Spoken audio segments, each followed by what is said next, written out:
This channel does not promote any violent, harmful, or illegal activities. All content provided by this channel is meant for an educational purpose only. Top quality और consistent performance के लिए सिर्फ silver pump नाम याद रखना। দেখুন আপনারা জানেন হয়তো দলের আমাদের গঠন প্রক্রিয়া নতুনভাবে সব চলছে। জেলা প্রেসিডেন্ট সব পরিবর্তন হয়েছে। এখন আমি 2রা এপ্রিল আমি দায়িত্ব পেয়েছি বোলপুর সাংগঠনিক জেলায়। তার আগে বিবর্তন বাবু হয়তো লিগ্যাল সেলের দায়িত্বে ছিলেন।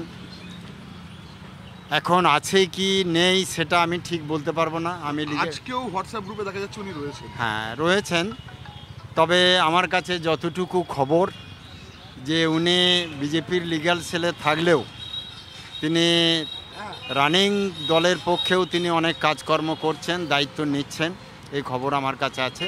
আমার ব্যক্তিগতভাবে তার সঙ্গে কোনো আলোচনা করা হয়নি। আমি আশা করছি 9 তারিখের পর তেনার সঙ্গে ব্যক্তিগতভাবে আলোচনা করব, তার সঙ্গে জানাজানি করব, এরপর আমি বলতে পারবো সঠিক উনি কোন জায়গায় দাঁড়িয়ে আছে। মানে অনুব্রতর সঙ্গে বিজেপির কি কোনো যোগসাযোগ কিছু হচ্ছে? মানে অনুব্রতর সঙ্গে বিজেপির যোগসাজশ, তাহলে তো অনুব্রত মণ্ডল কি বিজেপিতে যদি আসেন কি করবেন আপনারা? দেখুন আসেন সেটা তো অনেক দূরের কথা। এখন অনুব্রত বাবু যে কাণ্ডটা বীরভূম জেলায় করে রেখেছেন তার প্রায়শ্চিত্তটা আগে করুন, মানুষ তাকে আগে ক্ষমা করুক, তারপর তো বিজেপিতে আসার কথা পরে। বিজেপি নেবে কি নেবে না সে প্রশ্নই এখন আসে না।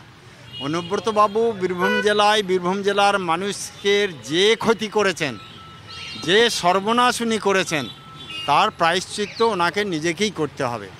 আর আমরা মনে করি ভারতীয় জনতা পার্টির এমন দুরবস্থা এখন আসেনি যে এইরকম তৃণমূলের কিছু পচা দাগি মালকে নিয়ে বিজেপির দলটা করতে হবে, এই পরিবেশ এখন তৈরি হয়নি বিজেপির।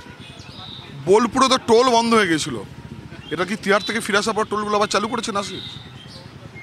দেখুন বোলপুরে টোল বন্ধ হয়েছিল সেটা আমি সঠিক জানি না, কিন্তু আবার কেষ্টবাবু তিহার জেল থেকে ফিরে আসার পর আবার স্বমহিমায় আগের যে ওনার রূপ, সেই রূপ দেখিয়ে যা যা করছিলেন তাই করতে শুরু করেছিলেন। টোল দেখতে পাচ্ছেন?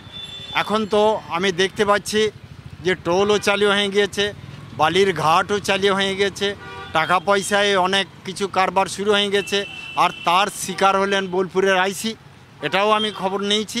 অতএব ওদের যেটা স্বভাব, ওদের যেটা সংস্কৃতি, তা থেকে এরা পরিবর্তন কোনো দিন হতে পারবে না। আর টাকা রোজগার বন্ধ হয়ে গেলে তৃণমূল দলটাই থাকবে না, এটা আমি খুব দায়িত্ব নিয়ে বলতে পারি।